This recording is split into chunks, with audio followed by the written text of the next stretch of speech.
questions. You had questions about starting school.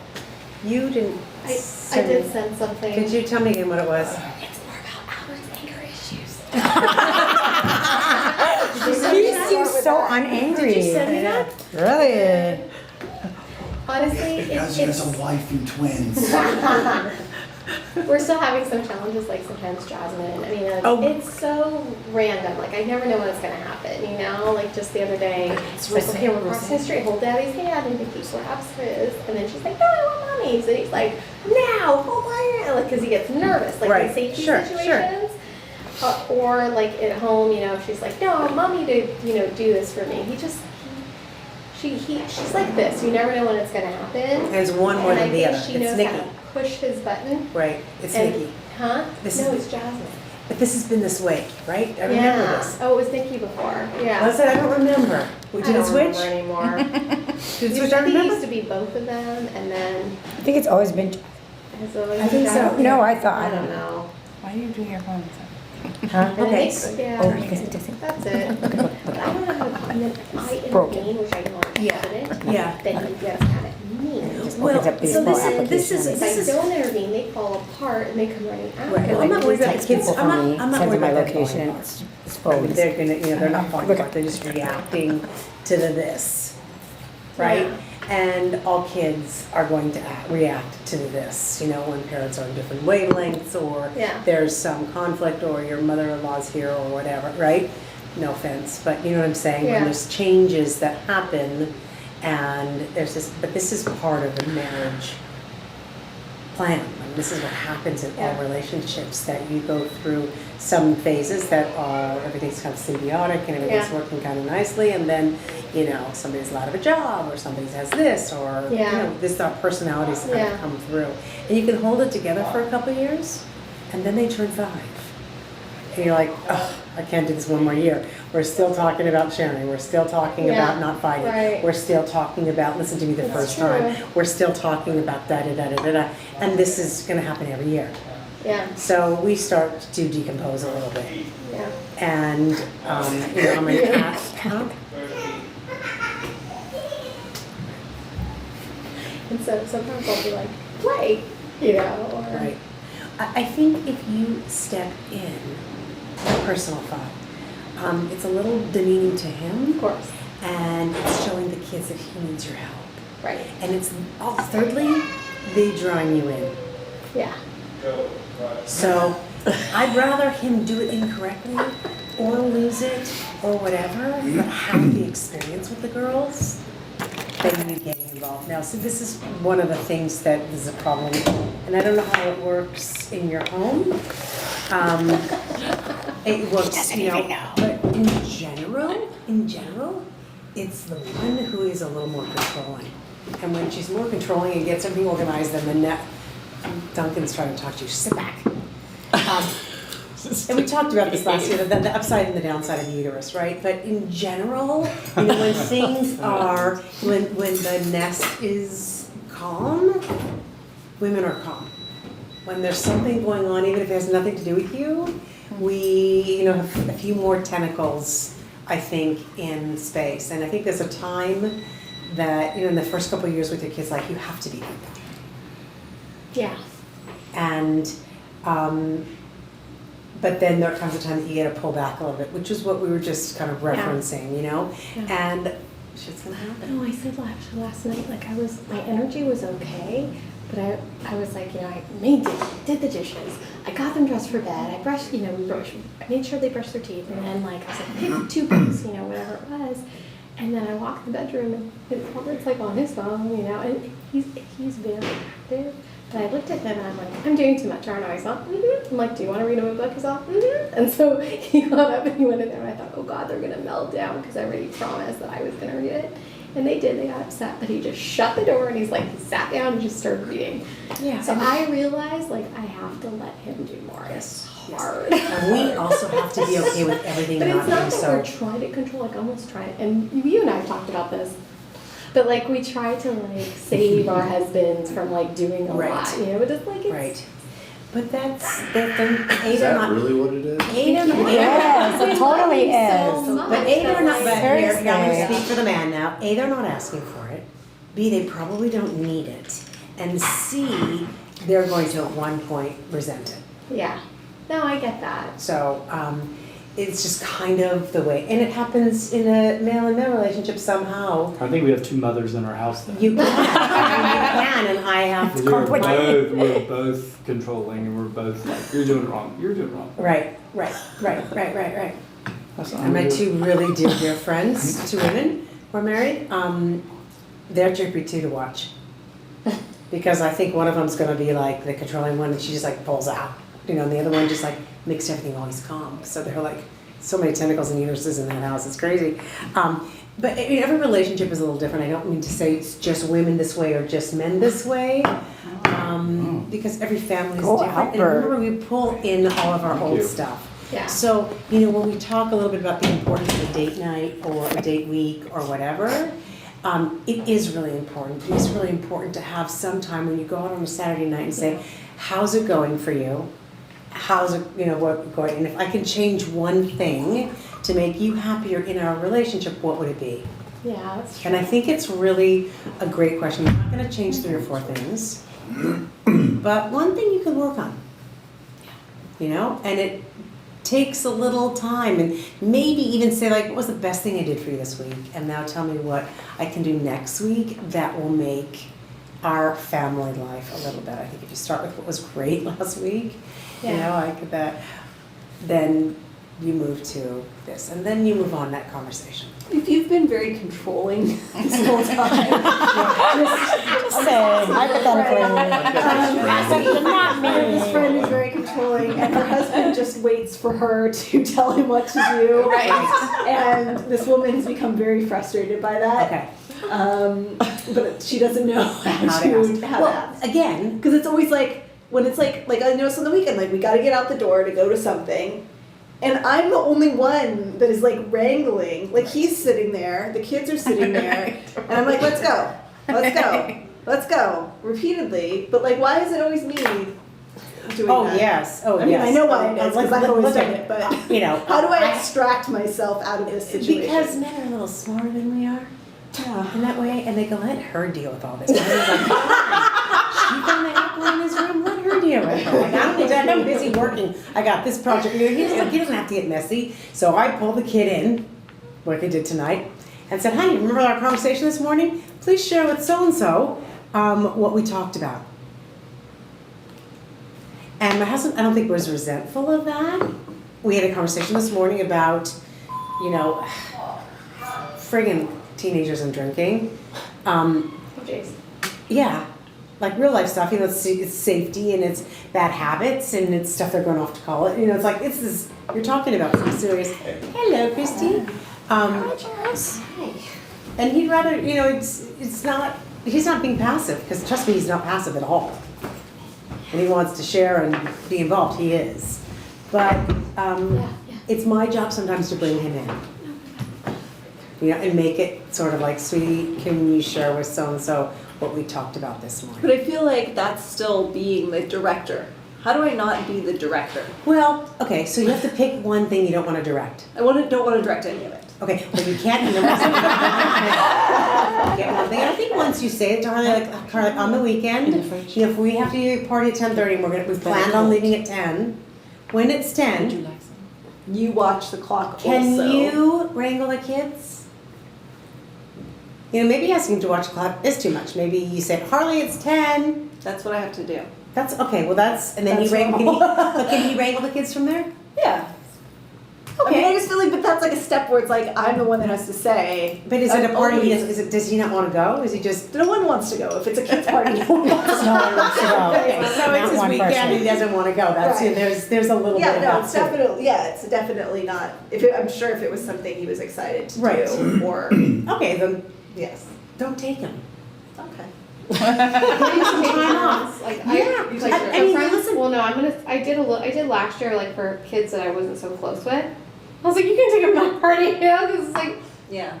Well, not only Then that, they but get then that you get to experience. give him a break in the morning, Yeah. and then you can come home from the party, and he can have the kids, and you get a 2 or 3 hour break. And in many ways, for families with 2 working parents, it's the smartest way to go. Okay. So, you just have to, like, take your big issues, write them on a piece of paper, and then sort of go, these are the big issues, and how can we solve them? And if you can say, let's just say that if wrangling in general is a problem, in that conversation, say, it's really hard for me that I'm the one on the weekend making sure everybody's ready to go. But that's kind of standard in a way. You don't want to be caught with one less diaper you need. You don't want to be caught without a snack in case there's a traffic jam. So you're going to cover those bases. But in one way that he can help out, or in one way that any of our mates can help out, we just have to kind of say it what we need. Real fun. We kind of just roll with responsibilities. Like we all know what we know what we have to do to get out the door, and he does gets him dressed and does that part of it, and I'm doing breakfast and I do that part of it. And he just walks the clock. Yeah. You know what worked So- for me for a while, and I got out of the habit. I gotta get back in the habit.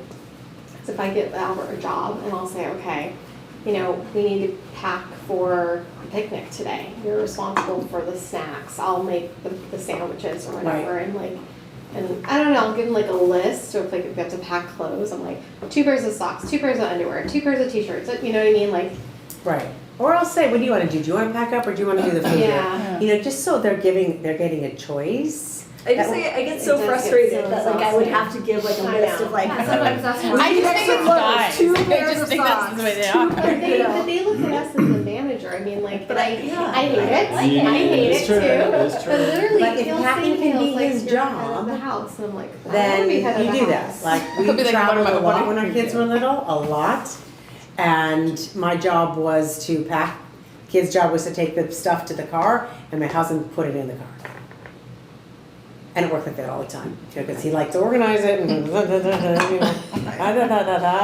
and make it all pretty. And so you just have to inexperience, but being honest by saying, God, it would really help me out, or I would really appreciate if I can get a break from this job. Can we go 1 month on just switching? Okay. Or something. Or be late, Right. right? What if you knew someone that was in a situation where you're given a job, but then Don't laugh at people. you're That's awesome. micromanaged in the job? Right. I can't imagine that scenario. Sorry, Albert, come back in Because here. in this hypothetical experience, the person may actually want to help and be involved, but really gets turned off in helping if someone gives them a job and course. then keeps interjecting every step of the Of way. course, I totally get you. My husband sent me an email this morning, please order this, and like literally 2 hours later, it's like, did you order it yet? I'm like, did you send me the email? Like, do you want to keep going at this? Like, I have it, it's in my realm, I'll handle it. And we need that flexibility, whether it's male or female. I don't think anybody appreciates to be, I would tell your friend, or this person, this hypothetical person, that on a date night, it would be most advantageous to say, I love you, I'm committed to being with you, we are a team. However, what should I say to you when you've given me a job, I'm going to do it my way, but you feel like you need to put your 2 cents in. It makes me feel underappreciated, it makes me feel stupid, whatever it makes you feel, right? And see what the participant says. Okay. Because it's actually in a relationship fair that if you're gonna do something, you gotta do it your way.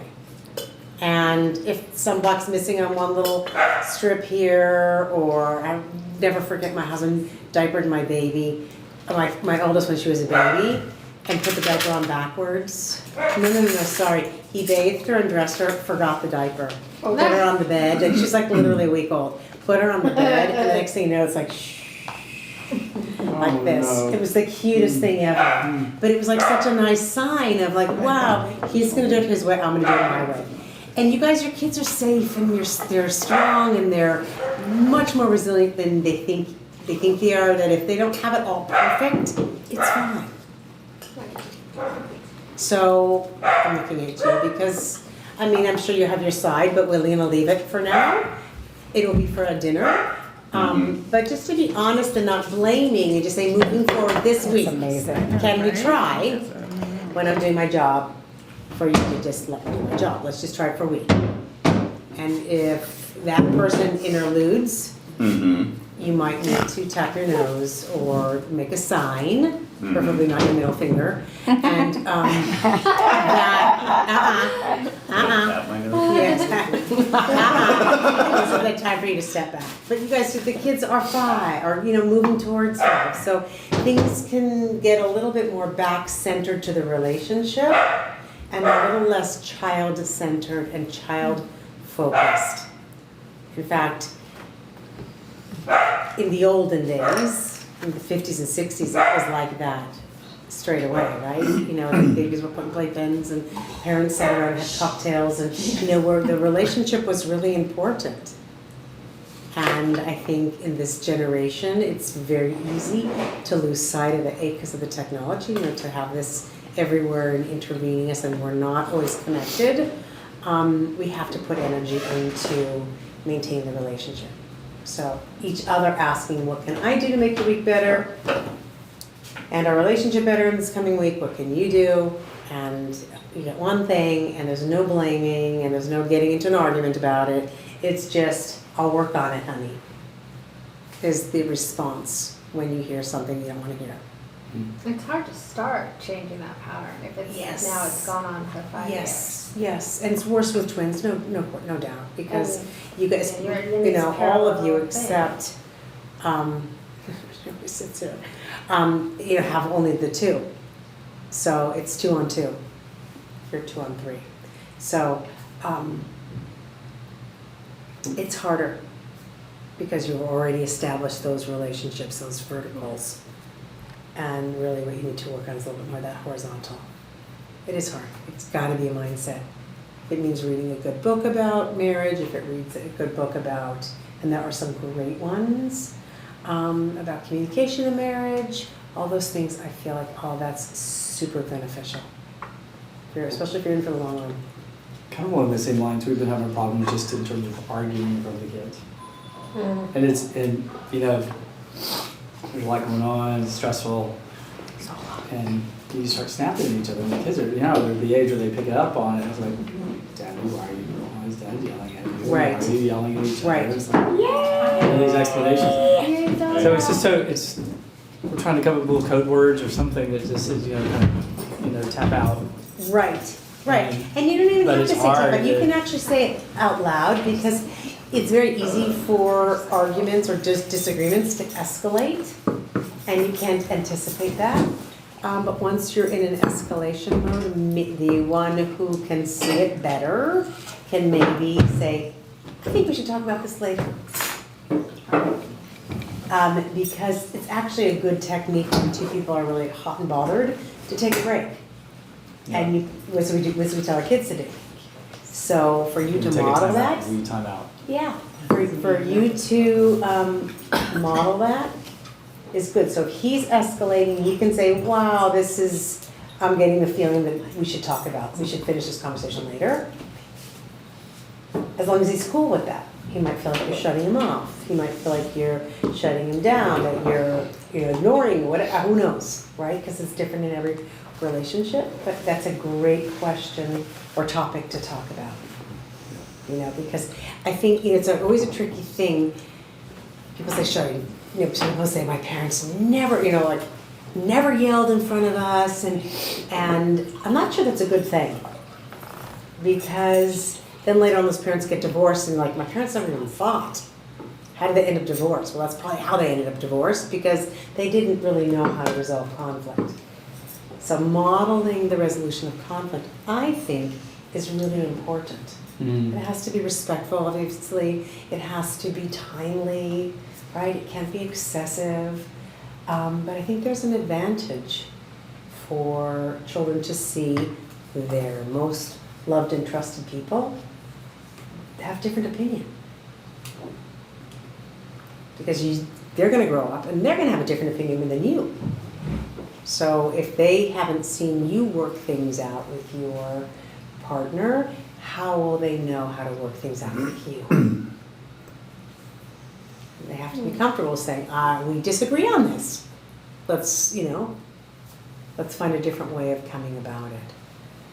It's hard work. I mean, listen, when we all started, your biggest thing was like we talked over and over about conflict resolution, right? Using good communication to resolve conflict and modeling that and teaching our children some of those skills just by doing it and speaking that way, and we're still here. Good communication and conflict resolution skills. So just go Google conflict resolution in marriage, conflict resolution in relationships, and you don't want your kids to see you be violent. You don't want your kids to see you be disrespectful. You don't want your kids to necessarily see you yell. But they're going to see it every now and again. And when they start becoming teenagers and they have opinions, you don't want them to see one yelling more than the other. You want them to just see it more balanced, if possible. But everybody has a different take. I mean, whose parents are good? Did your parents argue a lot? Oh, yeah. A lot? Big divorce? It was a lot of it was just like conversational, and I don't know if and Albert and I are very similar that way. It's probably why we get along. Well, like, like I just forgot something. What'd you forget? Like we don't do this, but like other things. But my parents would be like, "What'd you forget? My glasses. Why do you always forget your glasses? Come on, please, let's go." I mean, it was literally I have the sign like not Jerry Seinfeld, George's parents. Those were my parents. Yeah. Just bickery. Yeah, they rarely got into very big fights, but they were constantly bickering. But they weren't angry at each other. Right, it's just their style. It's their style. Right. And I hear Albert and I do that sometimes, and it's fine. Like it works for us, But well, this is again, this is just I do want to get to our sex talk. So, but this is a great Saturday night topic to and whatever it needs. And some people just go to a couple bouts of therapy and just to kind of get back on track with good communication and good conflict resolution skills, because it's always important to go back and think, how do you feel about this? How do you feel about this? So people are being heard. I think the biggest conflict happens is when in any relationship when one person's not feeling heard. And that's when it starts, because then people start undermining the other one, because that not feeling heard leads to people feeling angry and resentful, and that then causes a lot of breakdown in the trust. That's kind of my oversimplification. I'm not a psychologist, but that's kind of my take in marriage as related to raising kids. But I will say, if you start going like, kids most important, spouse less important, at birth, we're here now. And we're going to be going like this. Because we're going to leave at one point, right? So you're really kind of above this of the need to be connected for the sake of your needs, the marriage, and the family. So get what you need, and don't expect people to know what you need. You have to ask for it. And the worst is when you expect other people to take care of you in a way that you've never reminded them that you need to be taken care of. So, as far as routines and getting ready for kindergarten, I think the best thing to do, or any kind of change of routine, it will be a process, number one. Number two, you talked last time, I said really about a month before you talk about it, and about 2 weeks before you start making the changes. I think year two that are playing and going, whatever at night, did we talk about putting a screen in their room for sleeping? You had mentioned it's not. Yeah? I think it's a really good one. And I think it's a good one, especially if you ask the kids, what will help you stay quiet? Because when you start school, you'll have to really get your rest. And it won't be okay to play around after we say goodnight. You screen like a partition? That's a particular idea. Even if it's like a temporary, curtain, a shower curtain, a shower curtain. It could be a jungle net, it can be, it can be anything. Just to sort of say, this is the boundary. I think those visuals are really helpful for kids, especially if they ask for one. And they say, oh, I would be fun. You say, like, what would be easier? What would make it easier? Well, if I didn't see him and I couldn't hear him giggle, then, okay, so maybe you put on some little music and put up a partition of somehow. It's summer now. I think I would say, let's just have summer and be cuckoo and it's fine. And then it's going to have to change. And say to your kids, I need you guys to help me. I mean, this is really where you want to teach your kids to be proactive when they're starting school. And that means also proactive in getting what they need in school, if they need extra work or extra help, or they need to talk to their teacher about a problem. All those things are going to be things that you want them to acquire in skills you want them to acquire in school next year. Right? So this is kind of part of it. What are you going to do to make sure you get the sleep your body needs? Okay? And really, I think if you 2 weeks before school, it's plenty of time. Yeah, okay. Yeah. And I would definitely see if you can go to Children's Book World and find some school books, like some kindergarten books, to just kind of get the kids' understanding. That it's their job to take the lunchbox off the dining room table, that it's their job to, be all dressed and ready by a certain time. I would definitely not do any technology in the morning or any TV or whatever, no matter how much that would help parents get ready if they're on their way to work. I just think that there's some kind of compelling research that's just not so great for the brain. And they're getting significant amount of computers and screens in school anyway. But I don't think it's advantageous.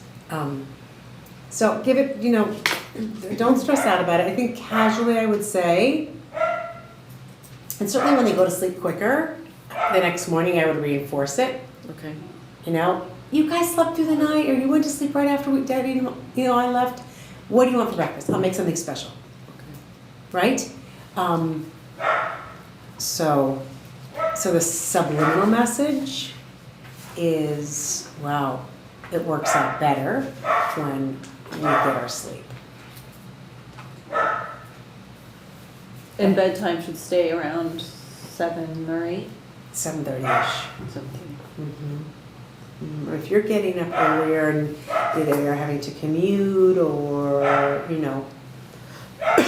they just published new sleep guidelines. Did you guys see that? No. I'll tell you, I think they're kind of similar for this age group. Let me look. Keep talking, and I'm gonna. Yeah, I'm worried because they go to bed 8:15. 8:30, and I was telling Jim they sometimes wake up at 8. So they're still doing the whole 12-hour thing. I'm freaking out. Well, I mean. Well, 12 hours is good. 12 hours is really good. It's good, but then you're just gonna have to 3 to 5 years.